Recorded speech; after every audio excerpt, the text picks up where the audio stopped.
અને તારે શું જોવા જવું છે? હિરણ જોવા જવું છે? સારું, ચાલ પપ્પા તને લઈ જાય. Okay, welcome to our new blog. અને કે પપ્પા આપણે હરણ જોવા જવું છે, તો અમે પહોંચી ગયા ગ્રીન સિટી ગાંધીનગરમાં. ત્યાં આવેલું છે ઇન્દ્રોડા નેચર પાર્ક. તો અમે પહોંચી ગયા ઇન્દ્રોડા નેચર પાર્કમાં. સૌપ્રથમ અમે ટિકિટ લીધી, ટિકિટ લઈને પછી એન્ટ્રી લીધી. ત્યાંથી આગળ વધ્યા ત્યાં એક સેલ્ફી પોઈન્ટ હતો, તો અમે ત્યાં ફોટો પાડવા માટે ઊભા રહી ગયા. તિતલીથીમાં સરસ મજાનો અનાયાનો ફોટો પાડ્યો. પછી ત્યાંથી અમે ડાયનોસોર જોવા ગયા. ડાયનોસોર જોઈને અનાયાને ખૂબ જ મજા પડી, ત્યાં તો ખૂબ જ ખુશ થઈ ગઈ. પછી ત્યાંથી અમે આગળ વધ્યા, તો આગળ સર્પ ગૃહ એટલે કે સ્નેક હાઉસમાં વિવિધ જાતિના સાપ હતા. સફેદ સાપ ખૂબ જ આકર્ષક લાગતો હતો. ત્યાં ઇન્ડિયન રોક પાયથન એટલે કે અજગર પણ હતો. આમ તો એમ લાગતું હતું કે અનાયા ડરી જશે, પણ એ તો સાપ જોવાની એને તો ખૂબ મજા પડી ગઈ. પછી ત્યાંથી અમે ગયા પક્ષીગૃહ તરફ. પક્ષીગૃહમાં નાના નાના સરસ મજાના વિદેશી પોપટ અને ચકલીઓ હતી. તેમના કિલકિલાટથી વાતાવરણ ગુંજી ઉઠ્યું હતું. ત્યાં પેલિકન અને અન્ય બીજા વિદેશી પક્ષીઓ પણ હતા. આગળ નજર પડી તો સારસ બેલડી પણ હતી. બંને ડોક ઊંચી કરીને કંઈક ગાવાનું શરૂ કર્યું. તમે પણ સાંભળો કે કેવો અવાજ છે બંનેનો.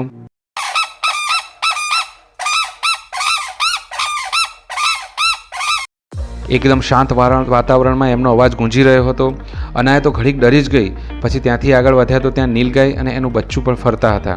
અનાયા કે પપ્પા મારે એની નજીક જવું છે, તો તમે પણ સાથે ચાલો ને. મેં કહ્યું કે અનાયા આપણે એની નજીક જઈશું તે આપણાથી ડરી જશે. પછી અમે ત્યાં જ ઊભા એના એક બે ફોટો પાડ્યા. તમે પણ કોમેન્ટમાં કહેજો કે કેવો ફોટો છે. ત્યાં બીજા હરણ પણ હતા, જેમ કે કાળિયાર, બીજા ટપકાવાળા ચિતલ, સફેદ હરણ, સાંભર, જે મોટાભાગે ચિત્રોમાં જ જોયા છે, ફોટામાં જ જોયા છે, તે અહીં બધા જોવા મળ્યા. અને ઓય અનાયા આ ક્યાં ચડી ગઈ છે? તો કે પપ્પા અહીં તો મસ્ત મસ્ત કાચબા છે.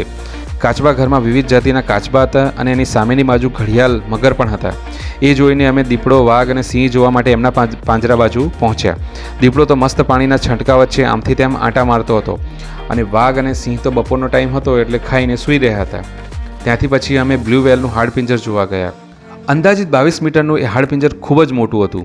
બધે ફરીને પછી અનાયા ખૂબ જ થાકી ગઈ. તો કે પપ્પા મને માથા પર બેસાડી લો. મેં કહ્યું બેટા તું આમે માથા પર જ ચડેલી છે. અને પછી ત્યાંથી અમે ઇન્દ્રોડા પાર્કથી બહાર આવી ગયા.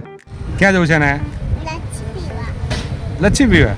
હા ચલો આવી જાઓ. અનાયાની ખ્વાહિશ પૂરી કરવા અમે પહોંચી ગયા ગાંધીનગરની ફેમસ તૃપ્તિ લસ્સી સેન્ટરમાં, જે વર્ષોથી ઉત્કૃષ્ટ પ્રકારની વિવિધ લસ્સી અને આઈસ્ક્રીમ સર્વ કરે છે. ત્યાં અમે મંગાવી બોનાન્ઝા આઈસ્ક્રીમ અને તૃપ્તિ લસ્સી સ્પેશિયલ. આજનો દિવસ અનાયા માટે ખૂબ જ મજાનો રહ્યો. પછી નીકળી પડ્યા અમે અમારી ઘર તરફ, અમારી મંઝિલ તરફ. મિલતે હૈ અગલે વ્લોગ में. Bye bye.